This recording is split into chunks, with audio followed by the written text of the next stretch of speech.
When you think of 4X strategy, the genre's majesty only really became apparent with Amplitude Studios' Endless Legend. It packed incredible lore surrounding the Endless, a uniquely fun scenario, Auriga in the midst of destruction, and offered several fun ways to play courtesy of its myriad factions. However, as the studio ventured more into supporting Endless Space 2 and delivering Endless Dungeon, my dreams of a proper sequel, one that built on the wonderful mix of fantasy civilization building and sci-fi weirdness, felt like a distant dream. Even with the official announcement of Endless Legend 2, I was skeptical whether it contained the magic that drew me to it in the first place. Good news though, it does, and even in early access, there is the potential to dwarf Amplitude's previous efforts. The waiting will soon be over. Freedom. The unfortunates will suffer, but this was never their world alone. Parasite. That which was forgotten will be remembered. Lost. That which was buried will be freed.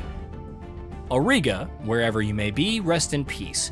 This time players explore the lands, but not quite the waters, of Sciata.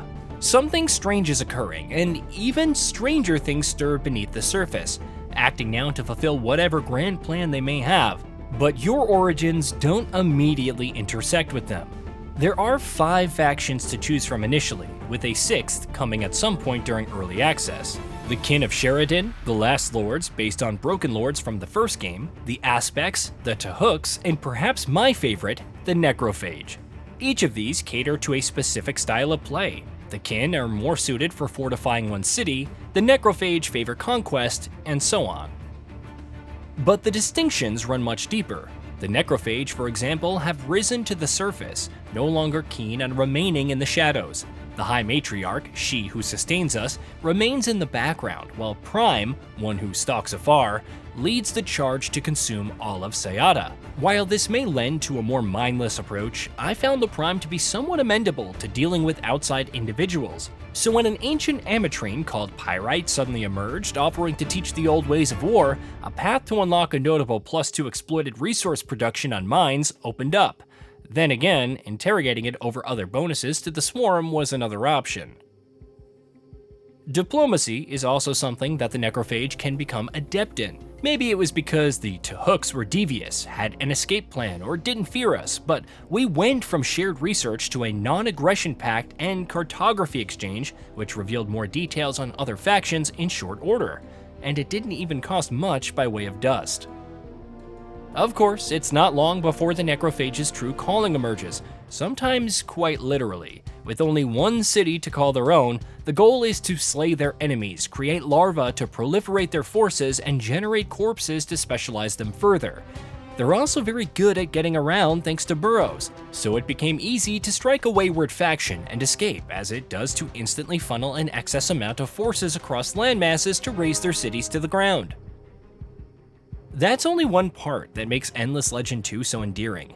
The usual 4X gameplay loop is in place and quite robust.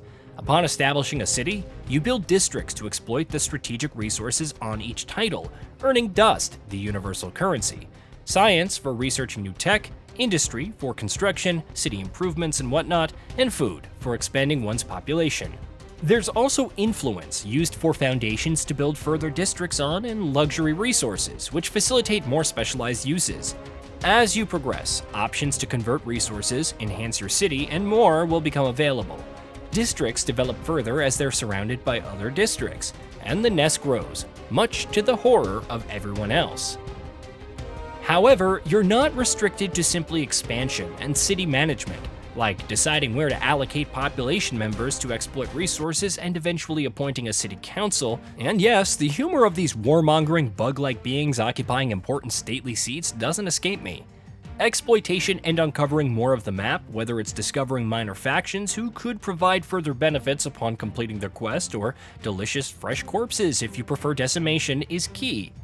Discoveries offer small boosts to your resources, progressing you even further through the tech tree and towards a new year with new technologies. Whether that means exploring new agricultural developments or unlocking even more devastating units is up to you. If that weren't enough, Sciata's changing nature must be taken into account. It all begins with monsoons, which obstruct the tile visibility range, making it more difficult to keep track of threats, which works both ways, meaning some cheeky burrow explanation, but also results in more plentiful resources for a limited time. Then there's Tidefall. Sea levels recede and new areas become available. Some points of interest could host dangerous new threats but provide worthwhile rewards. There's also the fact that the various major factions are no longer separated by water, making it that much easier to venture forth and wage war. It's an intriguing mechanic that opens up the mid-game. While you need to prepare accordingly and also manage any further changes in weather with some degree of forecast, the Tidefall keeps things interesting and fresh. One of the biggest criticisms surrounding the original Endless Legend was the combat. It just didn't feel as snappy or intuitive as one would have liked. Endless Legend 2 streamlines things significantly, opting for more rudimentary turns, but the overall speed and responsiveness feels great. Using terrain, be it high ground or forest, and designating specific squads depending on the hero's speciality becomes important. This pseudo-RPG approach of slowly building up a squad, specializing my units into necrodrones to fly over obstacles unimpeded, or spitters for ranged damage, and then specializing those even further at the cost of extensive corpses and dust, adds a welcome layer of strategy and planning. You can also denote another hero as a friend, thus granting more damage when they fight together. And as always, there's a rush to discover new equipment and receiving a nice little power spike, or realizing that it doesn't work for your hero and cursing accordingly. All of this only scratches the surface of what Endless Legend 2 has to offer, but there are definitely some areas which could be improved upon further. The UI when managing cities and building districts could be a little sleeker and less crowded, though you can zoom out extensively for a much better view. Sometimes my units would attack enemies while swapping to a different tile. Not exactly the best tactic when I'm trying to maximize a terrain's benefits. I like the aesthetic, but it feels like there's more room for the presentation to grow in the environmental detail and dialogue. These are just minor quibbles, at least for now. At its core, Endless Legend 2 not only satisfies that itch for one more turn, but also for proper setup and preparation for what future turns could hold. It's incrementally fulfilling and continually escalates throughout thanks to the Tidefall. Here's hoping Amplitude can supplant it further and deliver a 4x experience that truly surpasses the original. Hey, did you know that we at Gaming Bolt upload new videos every day? Stick around, drop a like, subscribe, and hit that bell. And let us know what kind of content you'd like to see in the future with a comment below.